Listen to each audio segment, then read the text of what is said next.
gave one great answer. It was awesome. What is what is it that you're looking for? Like, it's a girl, a dream catch, if you will. A dream catch. I'll tell you what, she has to be absolutely gorgeous. I mean, the attractive factor has to be there. That's for every man. Sure. And on top of that, she has to be very motivated. I'm a success-driven kind of guy. Right. So I'm nonstop trying to figure out, how to better myself in my profession. That takes a lot of time. Right. And that's kind of the scenario of my life. Yep. That's football ever since I was in high school. So it's kind of been one of those things that, I haven't been able to experience or get into the realm of family. Yeah. Having someone at home and, the comfort aspect at home after a rough day or hard day at work. So not just arm candy. Exactly. Can't just be arm candy. I need you driven and I need you focused on something that you have passion for. Huge congrats to America's royal couple, Kayla Trav and Taylor Swift. Your high school English teacher and gym teacher are getting married. I noticed Travis doesn't have the same style. He doesn't have the same style of dressing anymore. Trying to look like Cam Newton. You remember he was wearing the weird little outfits? I'm fixing to go there. Y'all gonna get mad, but I'm gonna have to say it. He's not trying to talk black anymore. Have y'all noticed that? Is it just me? Oh, God, you guys. Travis, in a couple of pictures, y'all go and y'all look for yourself. Leave me the comments. Travis grabbing Kayla's butt. I saw like 5 to 10 pictures, her with her little butt, and he just grabbing that butt, grabbing on a basketball. You know how them little guys be playing a basketball and one grabbed the ball, he holding it, hugging it for life. He don't want anybody to take that ball. He look like he'll die if somebody take his little basketball. That's how Travis holding on to Kayla butt. But when I looked to try to see if there's any pictures of him holding and hugging and grabbing on the Taylor butt, I couldn't find any pictures of him grabbing and holding on the Taylor butt.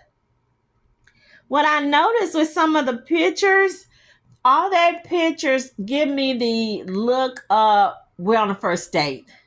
We're on the second date. But when I see the pictures of him with Kayla, they look like a couple that's settled in, that's, been together a little bit. They're still, sexy. They still hot. They're still real heavy with each other. They give the erotica, sensual, harlequin romance versus Taylor. They give the Avon vibes, the more quiet, subdued, Yeah, I just have to throw that out there, and y'all look at it for yourself. Do anybody remember somebody said that the sister-in-law allegedly, because these people have deep pockets, okay? They said in the beginning that the sister-in-law didn't like Taylor. Okay, do anybody remember that? Do anybody remember they said earlier this year, earlier in the summer, that they heard that Travis was under contract with Taylor, that their relationship was under contract. It was supposed to end at a certain date. And I noticed some people made the comment that they thought if he was doing an engagement, when he engaged or proposed to Taylor, why was it so staged? Well, duh, isn't an engagement proposal supposed to be? The only thing that he had missing, he didn't have the mariachi singers. He didn't have the guy singing the Luther Vandross or one of those King George Strait songs. That's the only thing that was missing. I kind of liked it, you guys. I thought it was really romantic. I thought it was nice. Getting back to, is it staged? Is it crafted? Do you remember when Alex Rodriguez, I don't know if anybody remember, when Alex Rodriguez was on TMZ and he was digging in his trunk of his car, and TMZ surprised him and said, "Hey, Alex, what do you think about you and Jennifer not together anymore? We heard that she said that y'all broke up," and he was like, "What, man? What are you talking about? What? No, wait a minute. Let me get on the phone." And he got on the phone and he called Jennifer. "Hey, babe. Hey, babe. It's TMZ out here, and they said that we broken up. That you dumped me. What? Is that true? Do you do y'all remember that?"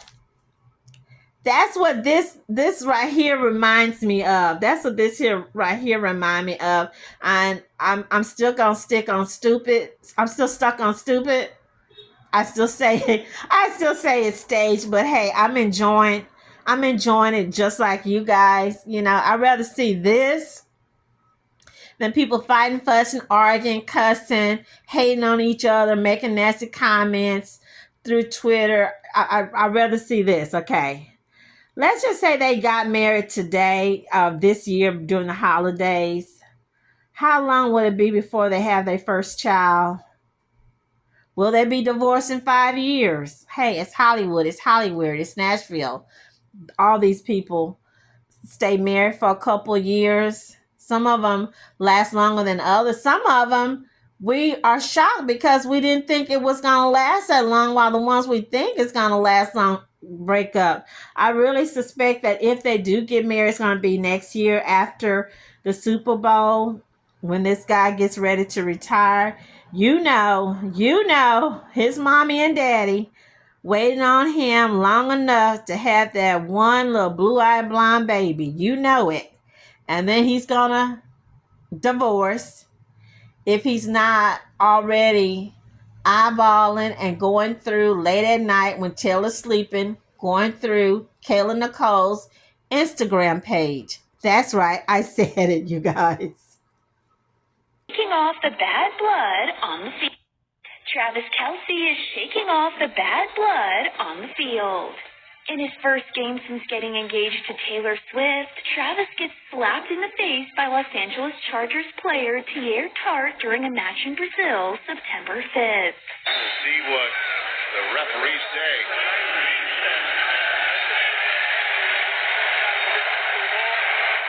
In video from the game, Travis is seen shoving Pierre, which seemingly provokes the Chargers' defensive tackle to slap Travis's helmet, causing the 35-year-old to raise his hands in disbelief.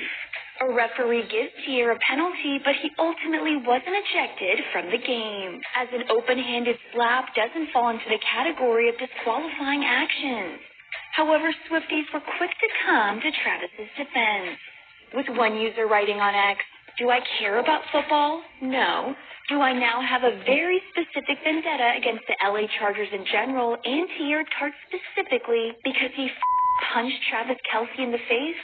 Yes, I do." However, Pierre seems unbothered by the backlash, taking to his Instagram to troll the Swifties after the Chargers went on to beat the Chiefs 27-21. Writing in the September 6th post, "I'm too swift with it even in Brazil. Not all heroes wear capes." We can put celebrity crushes on here. You know, you're really trying to get me in trouble here. Celebrity crushes, I would have to go with Margaret Robbie. I'm going to go with a childhood favorite, Christina Aguilera. That one's going to get me in trouble. And one more, Blake Lively.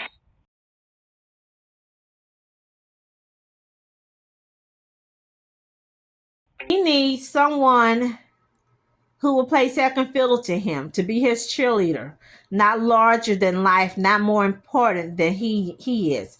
He's enjoying the high life right now with Taylor, the jets, the trips, meeting all these people that he probably would have never met. Yes, that's right. I'm going there. I wish them the best of luck because marriage is hard. It's difficult. It is also a beautiful thing with the right person, because we've all seen people who get in a hurry to get married, to impress somebody, to impress family, to impress friends. I have had so many friends, co-workers over the years tell me or tell us that, hey, I knew it wasn't right in the first 3 months. I knew it wasn't right in 6 months. but they continued in the marriage because they said, and this is one of my really good friends, that she was embarrassed to leave him, to break it off, because she was scared that people at work was going to laugh at her. She was scared people at church was going to make fun of her.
What you were signing up for. Had you watched the show?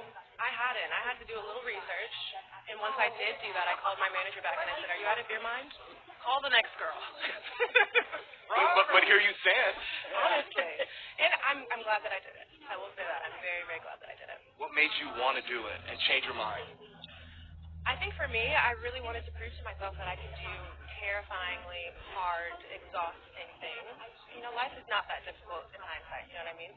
It put things in perspective for me. I saw the show, I have seen it little bits and pieces, and I was terrified. I'm not going to lie. I was like, I don't know if if I want to do that, but ultimately in things in life, I feel like when you tackle things, It's just the mental toughness component of this. A lot of tears. I cried my way, and I would proudly say that. Like, I cried my way through this experience, but I learned too that on the other side of tears and fear is a very empowered side of you that you'll never tap into if you don't cross that line. And we crossed that line quite a few times. Maybe 2 weeks, not quite 2 weeks ago. He was going to put it off till this week. I think she was getting maybe a little antsy, but he was going to put it off till this week to, make some grand thing to make it a big special event. And I told him repeatedly, you could do it on the side of the road, do it any place. That makes it a special event when you get down on one knee and ask her to marry you. And it helped that Scott Swift was telling him the same thing. So he did. He made a nice little floral garden around a gazebo. He got her out there. Supposed to go out to dinner. He said, "Let's go out and have a glass of wine." And she got out there, and they got out there, and that's when he asked her, and it was beautiful. She got, they started FaceTiming me and their mother and her folks to make sure everybody knew. So it's to see them together is great. They're just two young people very much in love, cast in a spotlight that they really haven't sought, but kind of followed with their success in their respective fields. And I'm sure you knew this was going to happen, but did he talk to you as a father beforehand? Oh, we had talked about it, and kind of knew this was going to happen months ago. To be honest with you, at least that was my guess was that was probably during last season is when it really became obvious that they were just crazy about each other. You've seen your son happy in so many different situations, but have you seen him happier than this? No. We actually he went to a thing in KC Sunday night, which was an ESPN airing of the Kingdom, and went to that, and his mother and I went with him back to his house for dinner where Taylor made dinner, and we had a wonderful dinner with them outside on a patio. And to just watch the two of them just crazy about each other, it's really kind of neat. It really is. So this had happened when you were out there. This had already happened. They had. I don't know how much I'm supposed to say, but I don't care. They were engaged. I was actually at an Eagles practice, a public practice that they had a lot of people that. Well, the Eagles had 60,000 people at a public practice 2 weeks ago on a Sunday night. So at that practice, I got a text. I didn't get a text. I got a FaceTime call from them, and as soon as I saw the FaceTime and saw it was Travis, and then I saw Taylor there with them, I knew what they were going to say, and they, they let us know. They let the moms and Scott know, and really now it was kind of funny. About a week ago, I asked Travis, "So when are you going to when are you going to announce the engagement?" He said, "Whenever Taylor says so." First lesson, smart man. First lesson to be married.